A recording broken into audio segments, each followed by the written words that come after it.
Hello friends, wealth question में आप सभी का बहुत बहुत स्वागत है। दोस्तों, इस वीडियो में मैं आपको एक अच्छा तरीका बताऊंगा जिससे कि आप म्यूचुअल फंड को आइडेंटिफाई कर पाएंगे कौन सा म्यूचुअल फंड अच्छा है और कौन सा एवरेज परफॉर्म कर रहा है। काफ़ी सारे व्यूअर मुझे मेल करते हैं और काफ़ी सारे क्वेश्चन पूछते हैं म्यूचुअल फंड के रिगार्डिंग। तो आज मैं कोशिश करूंगा आपकी थोड़ी मदद करने की, आपकी वो प्रॉब्लम को सॉल्व करने की।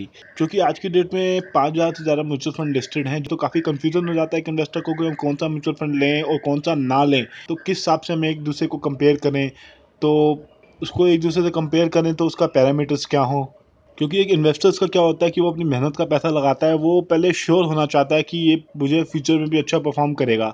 तो जब हमें चीज़ के बारे में मालूम होता है अच्छी होती है, लेकिन जब तक हमें 100% श्योर ना हो जाए, अपने फ्रेंड से या काफ़ी ज़्यादा डिस्कस ना कर लें, दो चार बंदों से पूछ ना लें, तब तक हमें कंफर्म नहीं होता। देखिए दोस्तों, जब आप अपनी खून पसीने की अपनी हार्ड अर्न मनी लगाने जा रहे हो, तो आपको पूरा हक बनता है जिस स्कीम में आप निवेश कर रहे हो उसके बारे में आपको पूरी जानकारी होना जरूरी है। आपको फंड मैनेजर कौन है इसकी इन्फॉर्मेशन होनी ज़रूरी है, इसने पास में कैसा परफॉर्म किया है ये इन्फॉर्मेशन होनी ज़रूरी है, फ्यूचर में कैसा परफॉर्म कर सकता है या करने वाला है उसके लिए आपको रिसर्च करनी पड़ेगी, उसके लिए आपको एनालिसिस करना पड़ेगा। एनालिसिस कैसे करोगे आप? जब आप सीखोगे, वीडियोस देखोगे, लर्न करोगे, पढ़ोगे चीज़ के बारे में, तभी तो अवेयर होगे, तभी तो एजुकेटेड होगे। मैंने म्यूचुअल फंड के ऊपर और भी काफ़ी सारे वीडियोस बनाए हैं, आप उन वीडियो को जरूर चेक कीजिएगा। उस वीडियो का लिंक आपको डिस्क्रिप्शन बॉक्स में मिलेगा। उनको देखने के बाद आपको अच्छी नॉलेज मिलेगी। तो मैं क्या कह रहा था, मैं ये कह रहा था फ्यूचर में कैसा परफॉर्म करने वाला है वो कैसे पता चलेगा आपको? वो पता चलेगा उनके पोर्टफोलियो को देख के, उनके पोर्टफोलियो में कौन कौन से स्टॉक रखे हुए हैं उनको देख के, उनकी फाइनेंशियल हेल्थ कैसी है, फंडामेंटली कैसी है, कंपनी टेक्निकली कैसा है उनका, ये सब आप जब चीज़ें देखेंगे तब आप समझ लेंगे कि ये म्यूचुअल फंड अच्छा करेगा। तो इन सारी प्रॉब्लम्स का मैं एक सोल्यूशन लेके आया हूँ आपके पास। तो आज मैं आपको एक ऐसी वेबसाइट बताने वाला हूँ जो म्यूचुअल फंड के सारे पैरामीटर्स को कवर करती है, सब कुछ बताती है। मैं इस वेबसाइट के बारे में नहीं जानता था, मेरे एक सब्सक्राइबर ने मुझे लिंक भेजा उस वेबसाइट का। उन्होंने कहा कि आप वेबसाइट देख लें, अगर आपको अच्छा लगे तो आप एक वीडियो बना दीजिएगा, बाकी सब की भी मदद हो जाएगी। तो दोस्तों, उस वेबसाइट का नाम है द फंडो। तो इस वेबसाइट का लिंक भी मैं डिस्क्रिप्शन बॉक्स में डाल दूंगा ताकि आपको ढूंढने में ज़्यादा प्रॉब्लम ना हो। तो सबसे पहले ये इसका होम पेज है, ये इस तरीके का खुलता है। सबसे पहले इसके अंदर आपको ये पता चलेगा कि कौन कौन से म्यूचुअल फंड वालों के जो स्टॉक्स हैं वो ओवरलैप हो रहे हैं, कौन से म्यूचुअल फंड में जो है स्टॉक सेम है। यहाँ पे ऑप्शन है, आप कंपेयर कर सकते हैं। सबसे पहला जो इस वेबसाइट की खासियत है, जैसे ये एक्जिस इक्विटी और एचडीएफसी इक्विटी ग्रोथ फंड का है, यहाँ पे जैसे 27% जो है इनके पोर्टफोलियो में जो स्टॉक है वो ओवरलैप हो रहे हैं। 10 स्टॉक कॉमन है और अनकॉमन स्टॉक 26 स्कीम ए में है और 44 स्कीम बी में है। टोटल स्टॉक बता रहा है ये 36 स्टॉक स्कीम ए में है और 54 स्टॉक टोटल जो है स्कीम बी में है। तो इस तरीके से ये स्टॉक्स हैं जो एक्सिस बैंक को इन दोनों में सेम है, ओवरलैप हो रहे हैं। तो ये पेजेस हैं, आगे आप पेज खोलते जाएंगे आपको पता चल जाएगा कौन कौन से स्टॉक इनकी लिस्ट में आज की डेट में है, इनके पोर्टफोलियो में आज की डेट में है। तो यहाँ पे इसी तरीके से आप कंपेयर कर सकते हैं। आप यहाँ नाम डालेंगे किसी भी म्यूचुअल फंड का, तो उस म्यूचुअल फंड के बारे में आप जिस भी म्यूचुअल फंड से कंपेयर करना चाहते हैं तो आपको पता चल जाएगा। तो उसी तरीके से अगर मैं कोई और फंड को कंपेरिजन करना चाहता हूँ, जैसे मैं एसबीआई का स्मॉल और मिड कैप ले लेता हूँ, यहाँ पे मैं कुछ और डाल देता हूँ, जैसे बिरला का डाल देता हूँ, जैसे आदित्य बिरला सन लाइफ इक्विटी फंड से हम कंपैरिजन कर सकते हैं। तो मैं इसको गो कर दूंगा।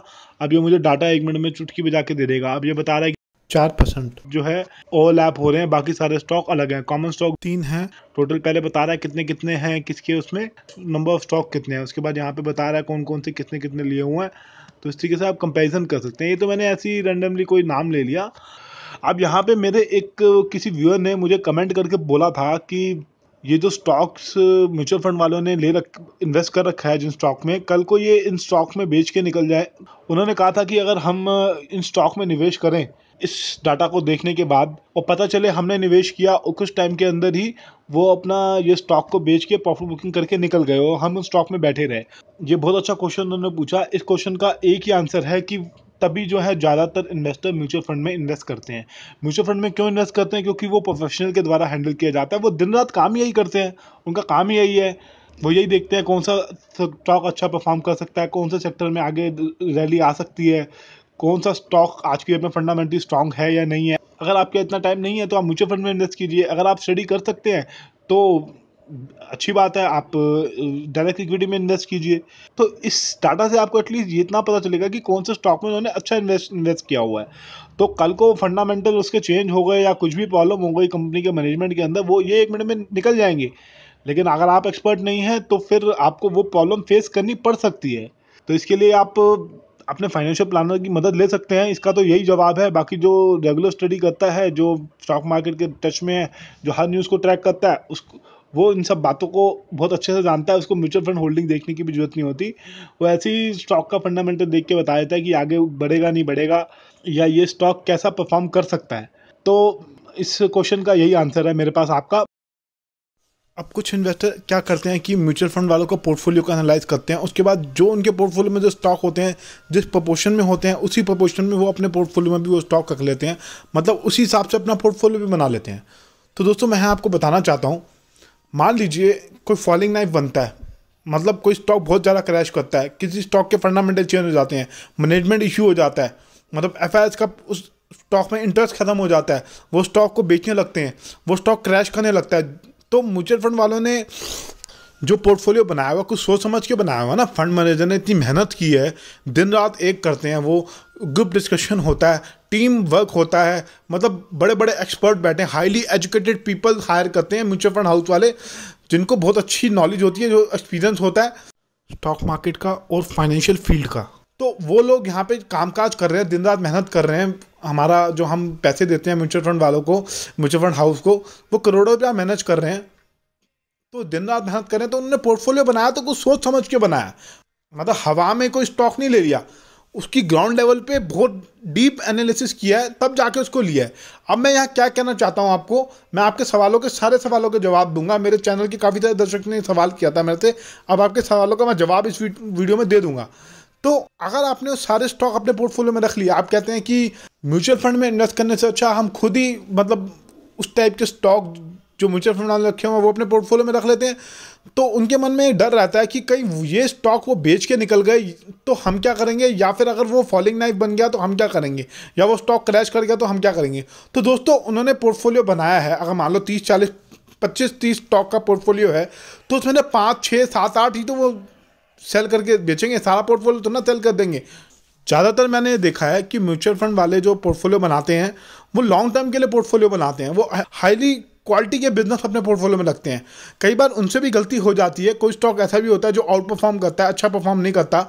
तो अगर उन्होंने 30 स्टॉक रखे हैं तो हो सकता है 5 या 10 कम अच्छा परफॉर्म करेंगे, बाकी तो चलेंगे, बाकी तो परफॉर्म करेंगे। उनका स्टॉक सिलेक्शन बहुत अच्छा है क्योंकि उन्होंने काफ़ी ज़्यादा रिसर्च की है, तभी उन्होंने पोर्टफोलियो में रखा है स्टॉक को। तो आप कर ये सकते हैं कि आप उसके पोर्टफोलियो को रेगुलर बेसिस पे चेक करते रहें, रेगुलर इंटरवल पे चेक करते रहें, अगर आप कॉपी पेस्ट कर रहे हैं तो, क्योंकि इस सवाल का जवाब तो एक ही है। अब एक बात आप और मेरी सुन लीजिए, अगर आप ये सब चीज़ें नहीं करना चाहते तो म्यूचुअल फंड में इन्वेस्ट करके नुकसान क्या है हमको। म्यूचुअल फंड वाले कोई हमसे मतलब बहुत मोटी फीस थोड़ा चार्ज कर रहे हैं, थोड़ा बहुत फीस चार्ज करते हैं। अगर हमारे पास टाइम नहीं है, अगर हम ज़्यादा मेहनत नहीं कर सकते, हमें नॉलेज नहीं है, तो हम डायरेक्ट म्यूचुअल फंड में इन्वेस्ट कर सकते हैं।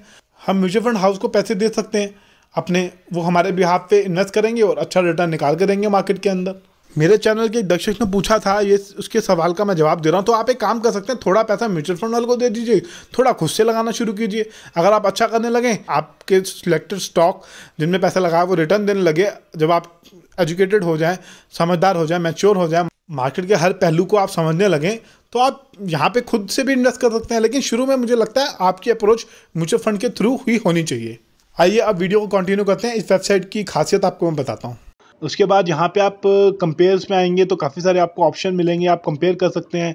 यहाँ पे एक परफॉर्मेंस वाइज यहाँ पे चार्ट आएगा, नीचे रिस्क कितना है, किसमें डाइवर्सिफिकेशन किसने कितना कर रखा है, क्वालिटी किसकी कितनी अच्छी है, कंसिस्टेंट ग्रोथ कितना कौन सा म्यूचुअल फंड कर रहा है, तो वॉलेटिलिटी कितनी है, वो काफ़ी सारी रेशियोज होती हैं, उसके बारे में आपको यहाँ पे जानकारी हासिल हो जाएगी। उसके बाद यहाँ पे फंड मैनेजर की परफॉर्मेंस दी हुई है कि फंड मैनेजर ने कितना अच्छा प्रदर्शन दिया है, काफ़ी सारे इंपॉर्टेंट डाटा है, आप इसको एनालाइज कर लीजिएगा, यहाँ पे आके स्टडी कर लीजिएगा।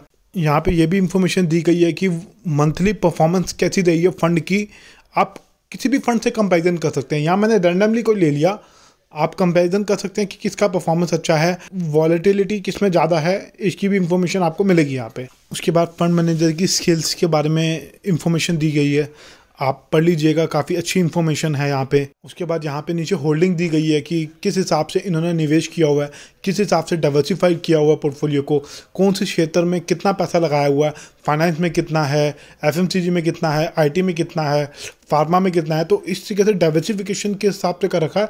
आपको यहाँ पे इस चीज़ की जानकारी बहुत आसानी से मिल जाएगी।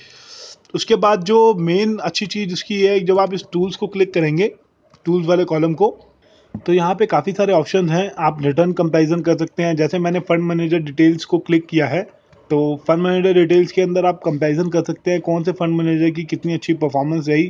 तो यहाँ आप टाइप कर लेंगे तो काफ़ी सारा डाटा आपके सामने आ जाएगा। आप देख सकते हैं किसका कितना रिटर्न रहा, किसकी परफॉर्मेंस कितनी अच्छी रही। तो यहाँ के आप किसी भी म्यूचुअल फंड का जो है कंपैरिजन कर सकते हैं, क्वालिटी कंपैरिजन कर सकते हैं, उसकी परफॉर्मेंस को कंपैरिजन कर सकते हैं, उसका डाइवर्सिफिकेशन कैसा है, क्वालिटी कैसी है, कंसिस्टेंट कैसा ग्रो कर रहा है। तो यहाँ आके आप ये सारी इन्फॉर्मेशन हासिल कर सकते हैं। मेन जो अच्छी चीज़ इसके अंदर वही है कि आपको ये पता चल जाएगा कि ओवरलैप कौन कौन से हो रहे हैं, किस किस के पोर्टफोलियो में कौन कौन से स्टॉक ओवरलैप हो रहे हैं। ये डाटा आसानी से आपको इस वेबसाइट पे मिल जाएगा। बाकी यहाँ पे काफ़ी सारी रेशियोज़ भी मिल जाएंगी कि रेशियोज़ कौन से फंड की कितनी रेशियो है परसेंटेज के अंदर, इसका डाटा भी आपको यहाँ पे मिल जाएगा। बाकी दोस्तों ये वीडियो सिर्फ एजुकेशन पर्पज़ के लिए था, कोई रिकमेंडेशन नहीं है कि इनके पोर्टफोलियो में जो स्टॉक हैं और जो म्यूचुअल फंड आपको दिखाए गए हैं कि आप उनके अंदर बाय सेल होल्ड की कोई पोजीशन बनाएं। आप जो है कोई भी म्यूचुअल फंड में निवेश करने से पहले आप इस वेबसाइट पे तो स्टडी कर लीजिएगा, ये वेबसाइट अच्छी है। इसके साथ साथ क्रिसिल की वेबसाइट पे भी काफ़ी ज़्यादा इन्फॉर्मेशन अवेलेबल है, मनी कंट्रोल की वेबसाइट पे भी काफ़ी ज़्यादा इन्फॉर्मेशन अवेलेबल है। आप वहाँ पे कंपेयर कर लीजिएगा, थोड़ा अपनी रिसर्च कर लीजिएगा किसी भी म्यूचुअल फंड में निवेश करने से पहले, क्योंकि ये वीडियो सिर्फ एजुकेशन पर्पज़ के लिए था, कोई रिकमेंडेशन नहीं है। तो धन्यवाद इस वीडियो को देखने के लिए।